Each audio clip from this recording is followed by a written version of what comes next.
Best ways to see the Statue of Liberty.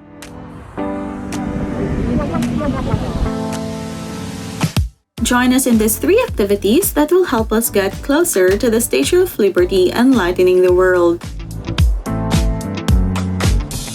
First, we did the helicopter tour for the aerial view. I previously made a more detailed video on our Manhattan helicopter tour, which you can check out next. Part of the highlights of this tour is the Statue of Liberty and Ellis Island. You can now see the Liberty Island where the statue is situated. This island is previously known as Pedestal Island and was formerly used by the War Department as a strategic position from which to defend New York from enemy assault.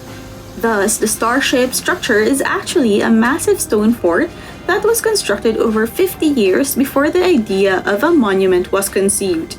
Fort Wood remained in the Bedloes Island and it was not an obstacle for the design. Instead, it became a part of the statue's base since the pedestal sits within its walls. When the National Park Services took over the administration of the statue from the War Department, they decided to redesign the island to demolish the army buildings and create lawns and promenades to provide a beautiful backdrop for the statue. After the completion, the island was renamed Liberty Island to commemorate the event. Ellis Island, on the other hand, was named after Samuel Ellis, who purchased the island in 1774. And though in the long run the US government gains ownership, they didn't really bother to change the name up to this date. I included the aerial view of the Manhattan skyline to differentiate the point of view from the other activities.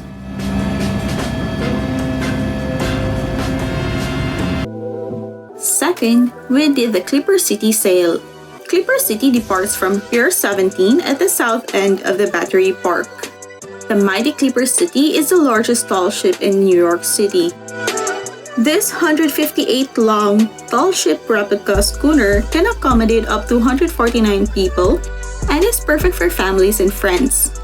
As you take in the sight of the New York harbor, you're also cruising towards the Statue of Liberty. This ship is a replica to the original Clipper City that was built as a lumber schooner prior to Civil War. But because they planned it to be a passenger vessel, they made her deck spacious and comfortable with ample seating and a raised quarterdeck back aft that allows better view of the city. What a stunning view of the Manhattan skyline from a sailboat! Another boat from the same company is Shearwater. This is a beautifully restored 1929 sailing ship, a 94-year-old vessel, smaller in size compared to Clipper City, which provides an intimate experience for up to 48 passengers. This is suitable for couples who wanted a romantic getaway. As we are getting closer to the Liberty Island, you'll see the wonderful figure with the sun's rays in the backdrop. Though the island is closer to New Jersey, it is located within the territorial jurisdiction of the state of New York, though both states offer tours of Liberty Island and Ellis Island. The Statue of Liberty enlightening the world was a gift of friendship from the people of France to the United States and is recognized as a universal symbol of freedom and democracy. The statue faces southeast and was strategically placed inside of Fort Wood, a perfect base. Its position is also perfect for ships entering the harbor to see her as a welcoming symbol. Take note, if you plan on going to the Liberty Island, only Statue City cruises are authorized for transportation to the Liberty and Ellis Island. Other boats and cruises like this one will only offer a sightseeing tour that will take you to the closest allowable proximity from the island. There are a lot of other companies offering cruises around the Liberty, with different activities like lunch buffets, dinner buffets, sunset cruise, city light cruise after sunset, and many more.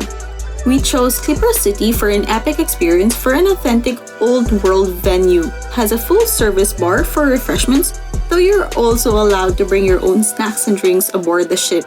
Clipper City also offers sunset sails with jazz music to watch night fall in the city as the sun sets behind the Statue of Liberty. What a perfect time to capture the flame of the torch touching the sun's rays. This is definitely the most relaxing way to explore the iconic New York harbor. Now we're heading back to Battery Park as our tour comes to an end. The last and ultimate experience we had with the Statue of Liberty.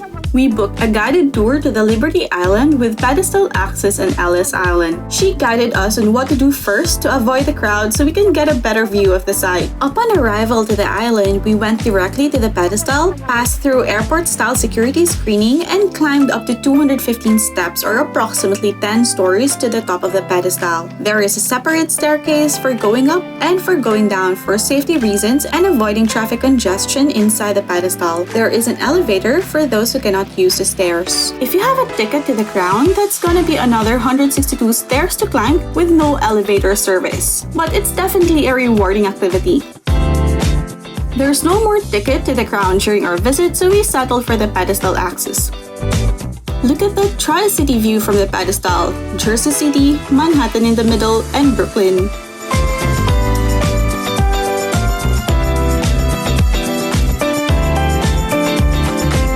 We also moved around the Pedestal to see the stunning 360 view around the Liberty Island. In front of the statue, you're gonna see the New York Harbor. The Statue of Liberty is made of copper, and as it naturally oxidized, it forms its familiar patina green coating. The statue is 305 feet tall from the ground to the tip of the flame, or equivalent to a 22-story building. The Pedestal has a very narrow observation deck, so tickets are also limited. No tickets are sold in the Liberty Island, so everything must be purchased beforehand. On the left side of the statue, you'll see Ellis Island, along with the Tri-City skyline.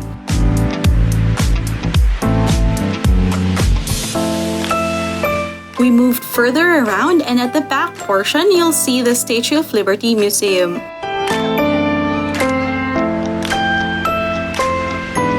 Exploring the island ground is free once you get the ferry ticket, but climbing up to the Pedestal is definitely a remarkable experience. We moved again to the next side, which is the right side of the statue. Here, you're gonna find the dock for the ferries. And now we're back to our starting point. We spent our remaining time enjoying this site. After we finished up our time, we went down to Fort Wood. Visitors on the island have access to audio guide, whether it's for outside perimeter walk, artifact explanations found in the museum, and even the statue framework description at the top of the pedestal. So a guided tour is not really necessary, but we did it for convenience.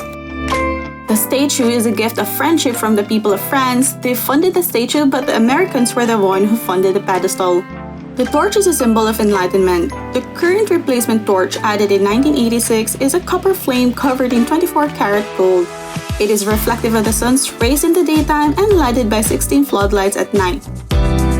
The Statue of Liberty gets struck by lightning many times a year. Because of its height and conductive material, it makes a structure of choice for lightning strikes. This star-shaped base is not really part of the design for the statue. It just happened to be built years back on this island and has served a perfect base for the pedestal. As we exit the pedestal, we're seeing the stone structure of Fort Wood. Joining a group tour is hassle-free, but the time is restricted to your tour schedule. So I love to go back to Liberty Island, but no longer on a group tour, so I can spend more time exploring it at a slower pace. Heading to the museum before boarding the ferry to Ellis Island. Here you'll see a lot of exhibitions of the Lady Liberty images from all around the world to the historical insights. The entire statue was completed and assembled in Paris. It was then disassembled and shipped to the United States aboard a French Navy ship. Once the pedestal was completed, the statue was reassembled, and on the 28th of October, 1886, it was officially unveiled. Did you know that the Statue of Liberty is a project Alexander Eiffel completed first before his iconic Eiffel Tower in France? He became the second designer of the internal structure of the statue when the first one unexpectedly died. He supervised the statue's internal construction until its completion, and a few years later, he began his most famous project, the Eiffel Tower. Bartholdi, on the other hand, was the one who designed the statue and personally chose Bedloes Island as he viewed it as a gateway to America. These first two are the initial proposed designs by Richard Morris Hunt for the pedestal, but because of the tight budget, he was forced to reduce it to its final pedestal design, still sturdy enough for the colossus, but smaller compared to the first two. The construction for both the pedestal and the statue really cost a fortune. So in order to raise funds, the sculptor Bartholdi made a fundraising effort by displaying the torch and arm in Philadelphia and New York and the head and shoulders in Paris and charging for admission. This museum, along with the Ellis Island Museum, has a collection of approximately 390,000 individual artifacts and over 1 million archival records. Significant items in this collection include 1886 models of the Statue of Liberty that were sold to raise funds for the construction. This shows Eiffel's towering interior structure that supports the statue. This is the scale copper replica of Lady Liberty's toes. Because the flame in the upper portion of the torch has been severely damaged by water, it was replaced. The original torch is now being displayed in the museum. Lady Liberty's face is said to be modeled after the sculptor's mother. Now we're at Ellis Island, the historic immigration station. Tour around Ellis Island Museum is free. However, if you wanted a tour to the hospital complex on the south side of Ellis Island, they have it for a different ticket price. It's called the Hard Hat Tours of the Hospital Complex, where you are guided for a 90-minute tour that will take you to select areas of the 750-bed Ellis Island Hospital Complex. We're heading to the registry room, the biggest room where all immigrants would pass by for screening. They say this place was an island of hope for the immigrants who got approved and an island of tears for those families who got separated when one is denied entry and has to be deported. This was America's largest and most active immigration station from 1892 to 1924, up until they required immigrants to obtain visas before embarking for America. By 1954, the island was totally vacated, and 10 years later, it was proclaimed as part of the Statue of Liberty National Monument. And that's the end of our sightseeing tour. Hope you liked the video!